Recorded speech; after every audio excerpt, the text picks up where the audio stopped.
പാമ്പുകളെ കാണുക എന്നത് നമ്മളിൽ പലർക്കും ഭയമുണ്ടാക്കുന്ന ഒരു കാഴ്ചയാണ്. എന്നാൽ പാമ്പുകൾ ഇണചേരുന്നത് കണ്ടാലോ? പണ്ട് കാലം മുതലേ പറഞ്ഞു കേൾക്കുന്നത് പാമ്പുകൾ ഇണചേരുന്ന കാഴ്ച നമുക്ക് ദോഷമുണ്ടാക്കും എന്നാണ്.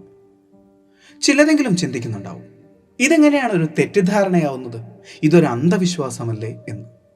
നമ്മൾ ഇവിടെ സംസാരിക്കാൻ പോകുന്നത് ആ അന്ധവിശ്വാസത്തെക്കുറിച്ചല്ല, ശുദ്ധമായ ഒരു തെറ്റിദ്ധാരണയെക്കുറിച്ചാണ്. നമ്മളിൽ പലരും പാമ്പുകൾ ഇണചേരുന്നത് കണ്ടിട്ടുണ്ടാവും.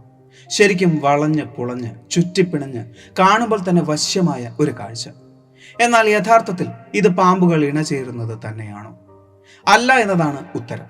നമ്മൾ കാണുന്ന കാഴ്ച പാമ്പുകൾ തമ്മിലുള്ള ഒരു യുദ്ധമാണ്.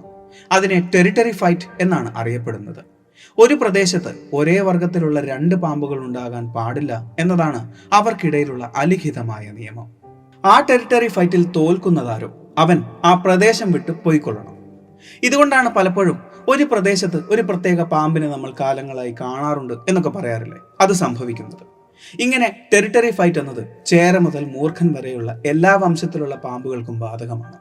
ഇതെല്ലാം മനുഷ്യൻ മനസ്സിലാക്കിയെടുത്ത കാര്യങ്ങൾ മാത്രമാണ്. ഇതിൽ തെറ്റിദ്ധാരണ എന്ന് പറയുന്നത് ടെറിട്ടറി ഫൈറ്റിനെ പാമ്പുകൾ ഇണചേരുകയാണ് എന്ന് ധരിക്കുന്നതിനെയാണ്.